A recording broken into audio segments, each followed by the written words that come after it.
Jihoon. Suyun sat up now, wrapping her silk scarf around her bare shoulders. Come back here. She'll get over it. They always do. But Jihoon couldn't move. Couldn't look away from that call log. Yura didn't do desperate.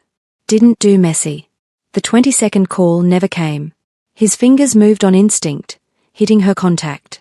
The line didn't even ring. Straight to a dead tone that made his blood run cold. I need to go. What? Suyun's face twisted with disbelief. You're leaving now because your treaty wife is having a tantrum. Jihoon was already grabbing his jacket, his keys. Chapter 1. The Locked Door. Jihoon Park stared at his phone screen, the glow harsh against his face in the dimly lit karaoke room. Wife. 21 missed calls. Behind him, Suyun stretched across the velvet sofa like a satisfied cat, her laugh still echoing from 20 minutes ago when she'd answered his phone, when she'd purred into the receiver in perfect English. He's busy right now. Can I take a message? The click of Yura hanging up had been soft. Final. Is she still blowing up your phone? Suyun called out, amusement threading through her voice as she reapplied lipstick in her compact mirror. Jihoon's thumb hovered over the callback button. 21 times. Yura had called 21 times. His wife, the woman who barely spoke above a whisper at family dinners, who faded into expensive wallpaper at his business meetings, who bowed to his mother every morning with perfect grace, who'd given birth to twins 3 weeks ago and still managed the household staff without ever raising her voice, had called 21 times. The phone didn't ring again. That silence hit him like a fist to the gut. Before we go deeper into the story, you're welcome. If you believe women deserve respect, loyalty, and real love, not control disguised as protection, subscribe and help us reach our goal. Your support helps us spread these stories to people who need to know. They deserve better, and it's okay to walk away. Jihoon. Suyun sat up now, wrapping her silk scarf around her bare shoulders. Come back here. She'll get over it. They always do. But Jihoon couldn't move. Couldn't look away from that call log. Yura didn't do desperate. Didn't do messy. In 3 years of marriage, a strategic alliance between the Park Syndicate and what remained of the Choi family after Jihoon's father had decimated them, she'd never once called him twice in a row, let alone 21 times. She simply existed in the background of his empire. Managing his social calendar. Hosting his associates. Remembering which prosecutor preferred Macallan 25, and which judge's daughter was getting married in June. She spoke 4 languages fluently and could negotiate shipping routes in Mandarin, while simultaneously arranging his mother's medication refills. The 20-second call never came. His fingers moved on instinct, hitting her contact. The line didn't even ring. Straight to a dead tone that made his blood run cold. I need to go. What? Suyun's face twisted with disbelief. You're leaving now because your treaty wife is having a tantrum. Jihoon was already grabbing his jacket, his keys. The 15-minute drive to the Hanamdong penthouse felt like 15 hours. He white-knuckled the steering wheel, telling himself this was nothing. Yura was probably asleep. She'd turned off her phone. She was making a point. Except Yura didn't make points. She made the empire run. The building was dark when he pulled through the security gate. Not unusual, it was past midnight, but something felt wrong. The air tasted wrong. The lobby attendant looked away too quickly. He pushed through the penthouse door using his fingerprint. Access denied. Jihoon's heart stopped. He tried again. Access denied. Override protocol. He barked at his driver, who'd followed him up. The driver swallowed hard. Sir. Madam changed the security system last month. Dual biometric authentication required. Your fingerprint and hers. Jihoon slammed his palm against the scanner. Yura. No answer. When building security finally forced the door open with the master override, the silence hit him first. The nursery was empty. Not just empty, erased. The twin bassinets were gone. The custom silk curtains with embroidered clouds. The matching rocking chair Yura had imported from Denmark. The wall where the twins' names had been hand-painted in gold, Hannah and Hee-jun, was now bare white, freshly painted. In the kitchen, on the black marble counter, sat one thing. His wedding ring. Not thrown. Not scattered among broken dishes. Placed. With the precision of a woman who did everything with intention. His phone vibrated. Unknown number. Jihoon, Yura said calmly, her voice clear and steady. You came home. Where are my children? With their mother. I will find you. You already lost me. Her tone was soft, almost gentle. Tonight, I gave you 21 chances. 21 opportunities to choose differently. Yura, listen to me. No, you listen for once. The gentleness sharpened to steel. I called 21 times. Do you know what I was doing during those calls? I was sitting in our bedroom, feeding our son, watching our daughter sleep, counting how many times you would ignore your family for a woman who doesn't even know your mother's name. Where are you? Somewhere you taught me to disappear. The line went dead. Jehoon stood in the hollow penthouse, staring at his wedding ring on the counter, and realized his empire had just been challenged by the quietest person in his life. By morning, he would discover she hadn't just taken the babies. She had taken everything. Chapter 2. The First Collapse. By sunrise, Jehoon's world cracked open like an egg. His Lieutenant Minyu burst into his office at the Park Group headquarters, face pale, tablet shaking in his hands. Boss, the Hong Kong account is frozen. Override it. We can't. Madam installed dual biometric authorization on all primary accounts 6 months ago. Remember? You approved it during the quarterly review. Said it was smart security protocol. Jehoon's jaw clenched. He'd been half asleep during that meeting, hungover, trusting Yura to handle the technical details like she always did. Another call came through. Judge Han, the one who dismissed 3 trafficking charges last year in exchange for quarterly consulting fees delivered in cash by Yura herself. Mr. Park, I'm afraid I can't continue our arrangement. The payment system seems to have discontinued. Before Jehoon could respond, another message. The customs officer who'd been clearing their shipping containers at Busan Port for 2 years. Contact unavailable. Do not call this number again. Jehoon's phone lit up like a slot machine.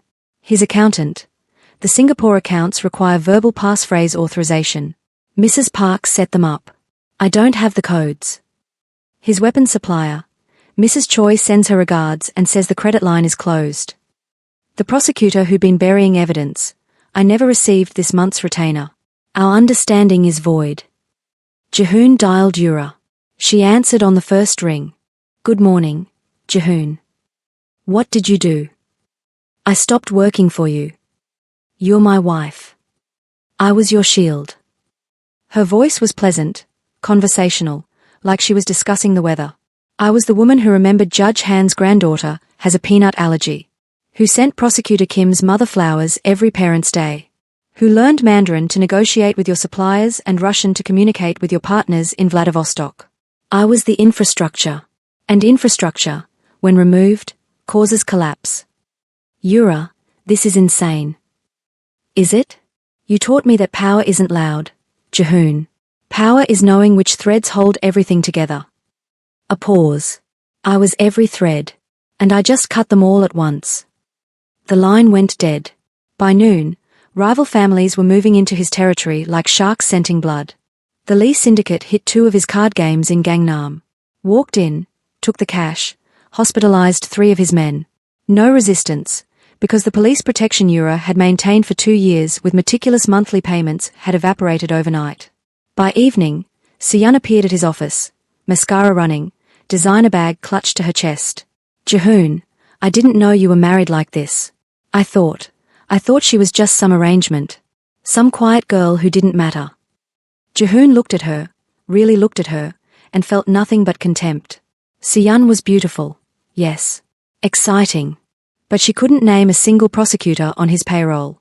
Couldn't recite a single account number. Couldn't navigate the intricate web of favors and leverage that kept the Park family untouchable. Yura could recite them all from memory. In 4 languages. Get out, Jehoon said quietly. What? I said get out. We're done. Suyun's face twisted with shock, then fury. You're dumping me for her? She left you, Jehoon. She left. And she took everything that actually mattered. When Siyun fled, the penthouse felt like a tomb. That night, Jehoon's head of security delivered the information that made his blood turn to ice. Sir, we ran background on Madam. Deep background, the kind we should have run 3 years ago. And she's not just Choi family. She's Choi Yura, daughter of Choi Daeshik. The underboss your father killed in 2019 during the territorial war. Jihoon's world tilted. The peace treaty. The marriage arrangement. The quiet girl who'd walked down the aisle with downcast eyes and spoken her vows in a whisper. She hadn't been a prize. She'd been a weapon. Planted in his household. Learning his empire. Waiting. His phone buzzed. Unknown number. A photo appeared. Yura sat in golden sunlight streaming through floor-to-ceiling windows, holding both twins. Hannah's tiny fist wrapped around her finger. Hee-jun sleeping against her shoulder. She looked radiant. Powerful. Free. Below the photo, a message. You don't get to raise kings, Jihoon. You only know how to break them. Another text. Seconds later. You taught me obsession. I learned strategy. Jihoon stared at the image until his vision blurred. The woman in that photo wasn't the Yura he knew. Wasn't the silent wife who'd faded into the background of his life. This Yura was awake. And she was coming for everything he'd built on the graves of her family. Chapter 3. The Invisible Architect. Minyu paced Jihoon's office like a caged animal, tablet clutched in white-knuckled hands. Boss, Busan Port is compromised. Our containers are being flagged for inspection. Captain Choi isn't answering calls. Find her. We can't. Minyu's voice cracked. We've had people searching for 3 days. No credit card activity. No phone records. No security footage. She's a ghost. Nobody just disappears. She did. And she did it using protocols you taught her. Minyu pulled up a file. Remember 2 years ago when you had her create the emergency extraction plan? The one for if the prosecution ever got too close? Safe houses, new identities, offshore accounts under shell corporations. Jihoon's stomach dropped. She's using our own escape routes. Living in properties we don't know about, funded by accounts we can't trace. Minyu's laugh was bitter. She didn't just leave. She executed a defection plan with military precision. Jihoon's phone buzzed. Another photo. Yura in a cafe, espresso in hand, casually reading a newspaper. The headline visible. Park Syndicate territory under siege. Allies abandon ship. The message below. You taught me to see 3 moves ahead. I'm currently on move 17. You're still trying to understand move 1. Jihoon drove to Busan himself after a private investigator's tip, paid with the last liquid cash he had access to. The hotel room was empty when he kicked in the door. On the bed, arranged with obvious intention, a hospital bracelet from when she'd given birth to the twins. His name listed as father, but scratched out with black permanent marker. A note beside it, in Yura's perfect handwriting. You taught me to disappear. You taught me to compartmentalize. You taught me that loyalty is transactional and love is leverage. I was an excellent student. Now let me teach you something. The person who controls information controls everything. And I've controlled your information for 3 years. Jihoon's hands shook as he read it again. Behind him, his phone exploded with messages. 3 more of his men had defected to the Lee family. 2 prosecutors had opened investigations. His primary weapons supplier had doubled prices overnight, because Mrs. Choi, the woman Yura had cultivated with birthday calls and Lunar New Year gifts, had withdrawn her favor. By the 7th day of Yura's absence, rival families had surrounded his territory like wolves circling a dying deer. The Lees controlled Gangnam. The Kims had taken Itaewon. The Minutes were making moves on his shipping operations. And Jihoon, the man who'd thought himself untouchable, was bleeding power like an open wound. His mother called, voice sharp with accusation. Fix this. That girl was the only thing holding this family together, and you threw her away for Mistress, who can't even speak proper Korean. Mother. Don't mother me. Your father built this empire through violence. Yura maintained it through intelligence. Violence makes enemies. Intelligence makes infrastructure. Without infrastructure, you're just a thug with a gun. She hung up. Jihoon stood in the empty hotel room, surrounded by the evidence of his wife's strategic dismantlement, and felt something he hadn't felt since childhood. Fear. Real, existential fear. Because if Yura was dismantling him this methodically, this surgically, then this wasn't escape. This was war. And she'd been planning the battlefield for 3 years, while he'd been too arrogant to notice. His phone rang. Unknown number. He answered without hesitation. Hello, Jihoon. Yura's voice was calm. Professional. I imagine you've realized by now that I wasn't just your wife. I was your entire nervous system. And I just severed every connection. What do you want? I want you to feel what I felt. Powerless. Replaceable. Invisible. I can change. You already did. You changed the moment you put your mistress's pleasure above your children's safety. Her voice didn't rise, but the steel in it could cut glass. Do you know what I was doing during those 21 calls? I was watching our daughter spike a fever. Watching our son struggle to breathe. I called you 21 times because Hee-jun needed to go to the hospital, and I needed you to help me decide if we should risk the public exposure. Jahoon's world stopped. I handled it alone. Like I've handled everything alone. I took him to our private doctor. He's fine now. But you didn't know that, did you? Because you were too busy fucking a woman who doesn't know your children's names. Yura. You have 72 hours, Jahoon. Then I make my next move. What move? You'll know when it happens. I learned from the best, remember? A pause. Oh, and Jahoon? Stop sending men to look for me. I'm not hiding. I'm just somewhere you don't have the intelligence to find. The line went dead. Jahoon stood alone in the Busan hotel room and finally understood what his wife had been for 3 years. Not a trophy. Not a peace offering. Not a silent servant. She'd been a sleeper agent. And she'd just activated. Chapter 4. The Ultimatum. The deadline arrived in the form of a single text message at exactly midnight, 72 hours after Yura's last call. Pier 7, Incheon Port. 6 a.m. Come alone or don't come at all. Jahoon knew it was probably a trap. Knew the smart play was to send men ahead, to set up counter-surveillance, to approach with overwhelming force. But he was past smart plays. He needed to see her face. Needed to understand how the woman who'd bowed to him every morning could destroy him so completely by nightfall. He drove himself. No security detail. No backup. Just a handgun in his waistband and the hollow feeling that he was walking toward an execution. Pier 7 was abandoned. Had been since the shipping company went bankrupt 2 years ago. Rusted containers stacked like a graveyard of commerce. The smell of salt and industrial decay thick in the pre-dawn darkness. Yura stood at the edge of the pier, silhouetted against the rising sun. She wore a simple black coat, her long hair loose in the wind. In her arms, a double stroller. Inside it, both twins, bundled in matching white blankets. Jahoon's breath caught. You came, Yura said softly, not turning around. I wasn't sure you would. You knew I would. His voice came out rougher than intended. You know everything, apparently. Not everything, but enough. She turned to face him. The woman who looked back wasn't the Yura he remembered. This woman's eyes were clear, sharp. There was no deference in her posture, no soft submission. She stood like someone who'd spent 3 years pretending to be small, and had finally remembered she was built for war. Did you come to kill me, Jahoon? Is that your solution? His hand moved instinctively toward his gun. Go ahead. She didn't flinch. Pull the trigger. Prove to both of us that violence is all you have left. That I was right to walk away. That you never deserved the empire I built for you.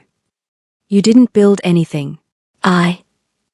You built a reputation through fear. I built an infrastructure through relationships. Her voice remained calm. You threatened people. I remembered their children's birthdays. You demanded loyalty. I earned trust. You took credit. I did the work. She took a step closer. The twins stirred in the stroller but didn't wake. Do you know how many hours I spent learning the Japanese tea ceremony so I could properly host the Yakuza representatives? How many nights I stayed up memorizing Russian idioms so I could negotiate with your Vladivostok partners? How many dinners I sat through, silent and smiling, while you and your men talked about me like I was furniture? I never. You did. Constantly. No anger in her voice. Just fact. You told Minyu I was decorative but harmless. You told Judge Han I was pretty enough but not smart enough to be dangerous. You told your mother I was perfectly trained, quiet and obedient, exactly what a park wife should be. Jahoon's mouth went dry. He'd said all those things, never imagining she'd heard. I heard everything, Jahoon. Every conversation. Every dismissal. Every time you reduced me to nothing. She smiled, cold and beautiful. And I used every word as motivation. What do you want? I want you to understand what you lost. She gestured to the stroller. These children? They're brilliant. Hannah already tracks faces. Hee-jun already responds to music. They're going to grow up smart, strong, and kind. Everything you're not. They're my children. They're my children. You're just the biological contributor. Her voice hardened. And I will raise them somewhere far away from your world. Somewhere they'll never have to bow to men who mistake cruelty for strength. I won't let you. You don't have a choice. That's what I'm trying to make you understand. She pulled out her phone, showed him the screen. This is a video file. 47 minutes long. You, discussing the Hanwha hit in 2021. Planning the assassination of Council Member Jung. Ordering the kidnapping of Prosecutor Min's daughter to leverage a case dismissal. Jahoon's blood turned to ice. Where did you get that? From your office. I recorded every significant conversation for 2 years. You never noticed because you never actually saw me. I was just the woman who brought you tea and organized your files. The perfect surveillance device hiding in plain sight. She swiped to another file. This is documentation of every offshore account, every shell corporation, every bribe you've paid in 3 years. Judge names, prosecutor names, police captains, politicians. All of it cross-referenced with financial records I quietly copied from your encrypted servers. You wouldn't. I already did. I sent copies to 3 different prosecutors.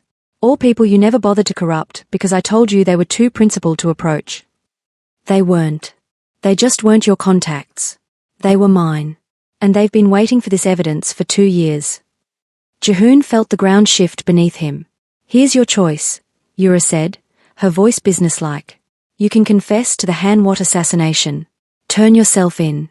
Cooperate with prosecutors. You'll get 15 to 20 years. Maybe out in 12 with good behavior. Or you run. Right now. I've arranged transport. A boat leaves from this pier in 30 minutes. It'll take you to Taiwan. From there, you're on your own. New identity. New life. You disappear and never contact me, our children, or anyone in Korea ever again. That's not a choice. That's exile. No, Jahoon. Exile is a punishment. This is mercy. She looked at him with something that might have been pity. I'm giving you what you gave me, a chance to start over. The difference is, I'm not making you believe you're powerless while I control everything. I'm being honest about the power dynamic. If I run, what happens to the Park family? It collapses. Your mother will probably retain some influence through her connections. Minyu will likely flip to the Lee family. He's already been in preliminary talks. Your assets will be seized by the prosecution or absorbed by rivals. She paused. But you'll be alive. And that's more than you deserve. Behind them, the sound of engines. 3 black cars approaching the pier. Make your choice, Jahoon. The boat leaves in 28 minutes. The prosecution arrives in approximately 7. You can be on that boat or in handcuffs. But either way, you're done in Seoul. You planned all this. I planned everything. She smiled, and it was the saddest thing he'd ever seen. Did you know I started preparing the day after our wedding? The day you came home smelling like another woman and expected me to smile and bow and pretend I didn't notice. I loved you. No. You loved what I did for you. There's a difference. She turned back to the stroller, adjusting Hannah's blanket. The boat is on dock 12. The captain knows you're coming. He's been paid. Everything else is up to you. Yura. Goodbye, Jahoon. I hope whoever you become next is better than who you were with me. She started walking away, pushing the stroller. Didn't look back. Jahoon stood on the pier, watching her disappear into the early morning mist. Behind him, the sound of car doors slamming. Voices shouting orders. Ahead, the silhouette of a boat waiting in the distance. He had seconds to decide. Prison or exile. Punishment or escape. Either way, he'd already lost everything that mattered. Jahoon ran. Chapter 5. The Fall of a King. The news broke that afternoon. Park Jahoon flees country. Massive corruption scandal exposed. Prosecutors held a press conference. Showed evidence of bribes, assassinations, trafficking operations. Named names. Showed documents. Played audio recordings. Judge Han resigned and was arrested within hours. Prosecutor Minute was suspended pending investigation.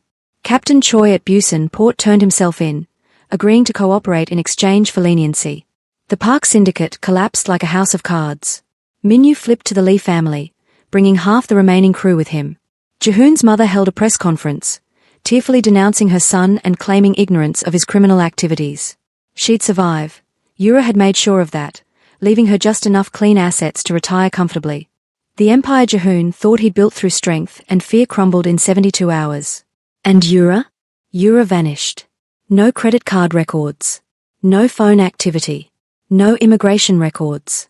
The prosecutors tried to find her, wanted her testimony, wanted to offer protection, but she disappeared as completely as morning fog. Some said she'd gone to Singapore. Others swore they'd seen her in Vancouver. A few claimed she was in New Zealand, raising her children on a vineyard far from the world that had tried to break her. The truth was simpler and more elegant. She was everywhere and nowhere, moving through the world the way she'd moved through Jahoon's empire, invisible, strategic, always 3 moves ahead. She'd built a new infrastructure, one Jahoon had unknowingly funded through the offshore accounts she'd secretly established in her own name over 3 years. She'd created new identities, new relationships, new power structures. She'd become exactly what she'd always been. The invisible architect. The silent strategist. The woman who understood that real power wasn't about being loud. It was about controlling the foundation while everyone else fought over the roof. Epilogue. 21 calls. 3 years later, Jahoon sat in a small apartment in Taipei, watching rain streak down the window. He worked at a restaurant now. Washed dishes. Kept his head down. Lived under a fake name with fake papers Yura's boat captain had provided. Sometimes, late at night, he'd think about those 21 calls. 21 chances to choose differently. 21 opportunities to be a father, a husband, a partner. He'd ignored every single one. And in the silence that followed, his wife had transformed from a ghost into a god. His phone, a cheap prepaid model, buzzed. Unknown number. His heart stopped. He answered. Hello, Jahoon. Yura's voice, unchanged, calm, clear. Yura. Don't speak. Just listen. A pause. The twins ask about you sometimes. Hannah wants to know why she doesn't have a father like the other children at school. Hee-jun draws pictures of families with a missing person outlined in pencil. Jahoon's eyes burned. I tell them their father loved them but made choices that meant he couldn't stay. I don't tell them you chose a mistress over their hospital visit. I don't tell them you never learned to say their names correctly. I don't tell them the truth about what kind of man you were. Thank you. I'm not doing it for you. I'm doing it for them. They deserve better than the truth. Her voice softened slightly. But I wanted you to know, they're brilliant. Hannah reads at a 5th grade level. Hee-jun plays piano. They're learning 3 languages and they're kind. Genuinely kind in a way you never understood. Silence. I built something new, Jahoon. Something clean. The children will never know where their money came from. They'll grow up believing in justice and fairness and love. Everything your world wasn't. Can I ever see them? No.